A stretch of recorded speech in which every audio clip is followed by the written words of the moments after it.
انسانیت کی بلا تفریق خدمت کی بات آئے تو ایسا یوٹی کا نام بھی سب کے ذہن میں ہوتا ہے۔ گردوں کا مہنگا ترین علاج ہے، لٹری لوگوں کی جائیدادیں بک جاتی ہیں ڈائلیسس اور ٹرانسپلانٹس کے چکر میں، لیکن ایسا یوٹی اب سے نہیں، دہائیوں سے لوگوں کو یہ علاج کی بہترین، سب سے امپورٹنٹ بات یہ ہے کہ بہترین سہولیات مفت فراہم کر رہا ہے۔ اور بائی دا وے اس میں روبوٹک سرجری جیسی چیزیں بھی جو ہیں وہ متعارف کرائی جا رہی ہیں۔ گزشتہ ایک سال میں 30 لاکھ سے زائد افراد کو ٹریٹ کیا گیا ہے ایسا یوٹی میں، چاہے وہ ایمرجنسی وزٹس کی صورت میں ہوں یا پھر ٹرانسپلانٹ کے پیشنٹس ہوں یا پھر پتری نکالنے کے پیشنٹس ہوں یا پھر ڈائلیسس کے پیشنٹس ہوں۔ Professor doctor Ijaz Ahmed is here from SIUT، اور ڈاکٹر صاحب thank you so much for coming hair.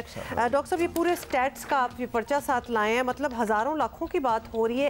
How is it possible کہ ہر کسی کا سرجریز بھی مفت ہوتی ہیں، باقی علاج سب کچھ مفت ہوتا ہے ادھر؟ سارا علاج مفت ہے، تو کڈنی ٹرانسپلانٹ ہو، ڈائلیسس ہو، لیور ٹرانسپلانٹ ہو، بچوں کے جو مختلف امراض ہوتے ہیں جگر کے، کڈنی کے، سارا علاج مفت ہے۔ یہ بھی ہے، اور ابھی آپ لوگ ایک بچوں کے لیے اسپیسیفکلی ایک ہسپتال بھی بنا رہے ہیں جو کہ آلموسٹ جس کی بلڈنگ کمپلیٹ ہو رہی ہے۔ ہمیں امید تھی کہ جولائی تک ہم شروع کر پائیں گے، لیکن کچھ ہمارے ایکوپمنٹس میں ڈیلے ہو گیا آنے میں، تو hopefully by the end of this year ہم اس کو شروع کر پائیں گے، جو صرف اور صرف بچوں کے لیے ہوگا، کڈنی، لیور، اور جو ایک اہم چیز ہے جو نیا ایڈیشن ہے SIUT میں، وہ بچوں کے دل کے امراض بھی اسی اسپتال میں علاج کیا جائے۔ جو آپ لوگ جگر کے امراض بھی ابھی ٹریٹ کرتے ہیں SIUT میں؟ جی، بڑے اور بچوں دونوں کے؟ دونوں کے۔ سو کیا ہمارے پاس SIUT میں جگر کے ٹرانسپلانٹ کی بھی سہولت موجود ہے؟ جگر کے ٹرانسپلانٹ بھی شروع ہو چکے ہیں ہمارے یہاں۔ اچھا، یہ بہت مہنگے علاج ہوتے ہیں، کس طرح مینیج ہوتا ہے؟ کتنے فنڈز درکار ہوتے ہیں؟ ظاہر ہے حکومت سندھ بھی آپ کو مدد کرتی ہے، لیکن ادروائز بھی سارا تو وہ بھی پورا نہیں کر سکتے، کوئی بھی نہیں کر سکتا naturally, so how do you manage? تو ہمارے پاس جو فنڈز آتے ہیں اس کا استعمال کا بریک اپ اس طرح سے ہے کہ تقریباً آدھے جو ضروریات ہیں ہماری، وہ صرف اور صرف ڈونیشن سے پوری ہوتی ہے۔ اس میں پاکستانی عوام جو یہاں موجود ہیں وہ ڈونیشن دیتے ہیں، اور باہر کے ملکوں سے بھی جو پاکستانی موجود ہیں وہ بھی اچھی خاصی مقدار میں ڈونیشن دیتے ہیں۔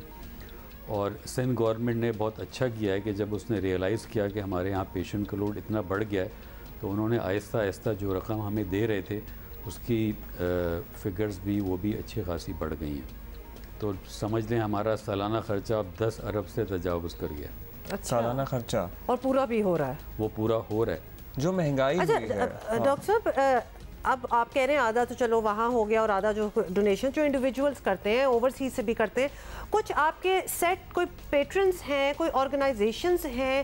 بیکاز سالوں سے یہ کام چل رہا ہے، ہر سال ہم یہ فگرز بڑھتے ہوئے دیکھتے ہیں، زیادہ پیشنٹس آتے ہیں اور زیادہ ٹرانسپلانٹس وغیرہ ہو رہے ہوتے ہیں، لیکن فنڈز کبھی کم ہوتے ہوئے ہم نے اس طرح سنا نہیں ہے۔ تو کوئی سیٹ، کوئی ایسے ادارے ہیں جن کے ساتھ آپ لوگوں کے رابطے ہیں اور وہ آپ لوگوں کو پتہ ہوتا ہے کہ ہر سال ان کی طرف سے تو آئے گا ہی؟ کچھ ادارے ہیں ایسے جو ہر سال ہمیں بغیر یاد دلائے ہوئے ڈونیشن دے دیتے ہیں، لیکن اگر آپ پوچھ رہی ہیں کہ ان سے ہمارا ایک ریگولر کوئی ایسا ہے، ویسا نہیں ہے، لیکن الحمدللہ وہ ہر سال ہی دیتے ہیں، اور اکثر لوگ بڑھا کے دیتے ہیں جب انہوں نے ریئلائز کیا کہ اتنی مہنگائی ہو گئی ہے۔ تو یہ مہنگائی والی بھی بات میں یہ کہہ رہا تھا کہ مہنگائی ہو گئی ہے تو آپ کے کاسٹ آف ٹریٹمنٹ بھی بہت بڑا ہے؟ بہت بڑھ گیا۔ جو میں نے محسوس کیا بطور ڈاکٹر OPD میں بیٹھ کے کہ ہم مریضوں سے کہتے تھے کہ اچھا اب آپ کا یہ ٹریٹمنٹ ہے، اب آپ 2 مہینے بعد آئیے گا، تو اب وہی کہتے ہیں ڈاکٹر صاحب ہمیں 2 مہینے بعد نہیں بلائیں، ہم 2 مہینے بعد آ ہی نہیں سکتے کیونکہ کرایہ کراچی سے باہر آنے جانے کا تقریباً دگنا ہو گیا ہے۔ تو وہ عوام کس مشکل میں ہیں یہ بھی ہم سب کو ہی بہت اچھی طرح ہمیں اندازہ بھی ہے اس چیز کا۔ ڈاکٹر صاحب بہت بار ہم نے سنا ہے ایسے پروسیجرز ہوتے ہیں جو لوگ افورڈ نہیں کر سکتے، وہ اسٹرگل کر رہے ہوتے ہیں، اور پھر بڑی پلیز آتی ہیں ڈونیشنز کی، اور اکثر ایسی surgeries across the border India میں بھی ہوتی ہیں کہ جی وہاں اچھی ہو جاتی ہیں، سستی ہو جاتی ہیں۔ ہم اگر SIUT جیسے اداروں کو دیکھیں تو کیا ضرورت پڑتی ہے کہ کہیں اور جانے کی ضرورت پڑے، اور خاص طور پہ پیپل ہو کی ناٹ ریئلی افورڈ ادھر ہی آئیں؟ دیکھیں، اب ضرورت نہیں پڑنی چاہیے۔ ہمارے ہاں جو چیز ابھی تک پاکستان میں شروع نہیں ہوئی ہے ٹرانسپلانٹ کے حوالے سے، وہ گردے کی پیوند کاری بعد از مرگ ڈونیشن سے، جس کو ہم کہتے ہیں کیڈیورک ٹرانسپلانٹ، تو وہ چیز پاکستان میں ابھی تک شروع نہیں ہوئی ہے۔ کیڈیورک ٹرانسپلانٹ اگر ہوگا تو جیسے لوگ جاتے ہیں، کبھی انڈیا چلے گئے کہ بھئی وہاں جائیں گے تو ہمیں